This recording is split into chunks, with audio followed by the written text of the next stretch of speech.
Reports आ रही हैं कि सरकार वक्फ बोर्ड प्रॉपर्टी एक्ट जो है उसमें अमेंडमेंट कर सकती है, जिसके तहत रजिस्ट्रेशन अनिवार्य हो जाएगा प्रॉपर्टीज का। क्या कहना है? देखिए, अभी मैं यही कहूँगा कि अभी इस टाइप की चर्चा है, लेकिन कोई पुष्टि नहीं हो पाई है इस टाइप का कि कोई संशोधन ये कर रहे हैं।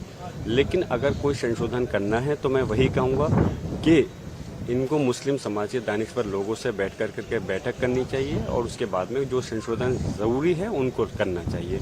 अनावश्यक तौर पर जिस तरह से इन्होंने किसान कानून, उनको ज़रूरत नहीं थी कि हम तुम्हारे हित में लेकर के आ रहे हैं, ज़बरदस्ती वो कानून लाए, उनको वापस लेना पड़ा, सरकार की किरकिरी हुई। और जो ड्राइवरों के ऊपर वो लेकर के आए कानून, उस पर उनको उसको रोकना पड़ा उस बिल को। तो इस टाइप की चीज़ें नहीं करनी चाहिए, हठधर्मी नहीं चलनी चाहिए। और अगर ये ज़बरदस्ती इस टाइप कोई करेंगे तो यकीनन हम इनकी मुखालफत करेंगे।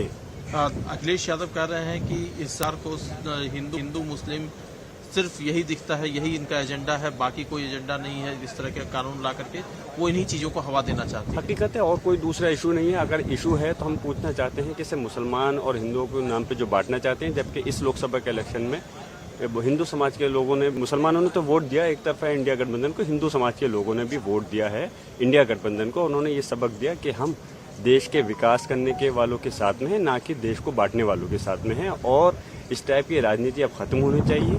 जो ये मुसलमानों के साथ अगर पक्षपात करने का प्रयास करेंगे तो यकीनन हम इनके विरोध में हैं और इनकी ज़रूर हम इनके खिलाफ एक आवाज़ को बुलंद करेंगे। और इस टाइप की चीज़ें, बिल जो अनावश्यक तौर पर लाना चाहते हैं, हम इनको रोकने का हर तरह से प्रयास करें। All India Muslim personal law board कह रहा है कि अगर इस तरह का कोई भी अमेंडमेंट आता है तो वो उनको स्वीकार नहीं होगा।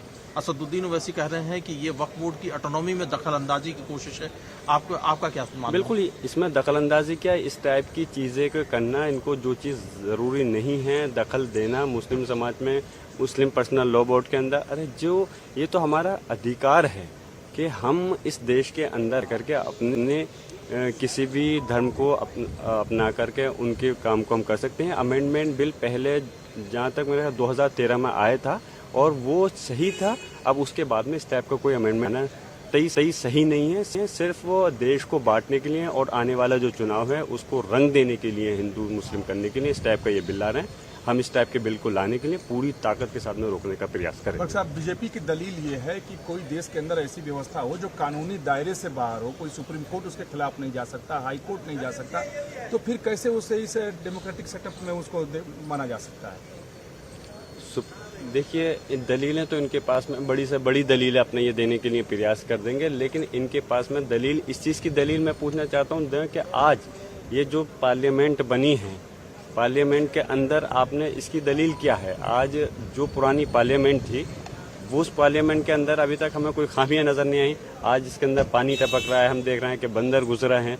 तो उसका कोई मतलब, इनका कोई मतलब नहीं होता। सिर्फ और सिर्फ इनकी अगर कोई राजनीति करने का मकसद है तो हिंदू मुसलमानों को बांटने का मकसद है, और इसके अलावा कोई दूसरा इनके पास में एजेंडा नहीं है। देश को विकास करने के नाम पर किसानों के मामले पे फेल हैं, रोजगार इनके पास नहीं है, भ्रष्टाचार लगातार बढ़ता जा रहा है, महंगाई बढ़ता जा रहा है। उसके मामले पे इनके पास में अगर आप इनके नेताओं से सवाल करेंगे तो कोई जवाब नहीं दे पाएंगे। कुल मिलाकर के मैं यही कहूँगा कि आपस की ये गंदी राजनीति खत्म होनी चाहिए और देश को सब जातीय राय क्या है कि मामला सुप्रीम कोर्ट और हाई कोर्ट के दायरे में होना चाहिए या नहीं होना चाहिए? कौन सा मामला? किस तरह? जैसे वक्फ बोर्ड का मामला है कि आप सुप्रीम कोर्ट लेकर नहीं जा सकते, हाई कोर्ट में आप नहीं जा सकते, तो क्या कोर्ट के दायरे में उसे आना चाहिए नहीं? आपकी जातीय राय क्या है?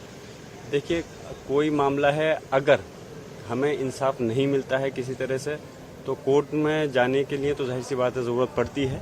अब इस टाइप की अभी मैं पूरी तरह से स्टडी नहीं कर पाया हूँ कि जब इनका बिल अगर इस टाइप का लाएंगे तो उसके बाद में ही पूरी तरह से कह पाऊँगा कि इनका बिल लाने का मकसद क्या है और क्या संशोधन करना चाहते हैं। तभी मजबूती के साथ उस पर मैं अपना पक्ष रख पाऊँगा। अभी तो सिर्फ एक चर्चा है, उसी के आधार पर हम अपनी बात को रख रहे हैं।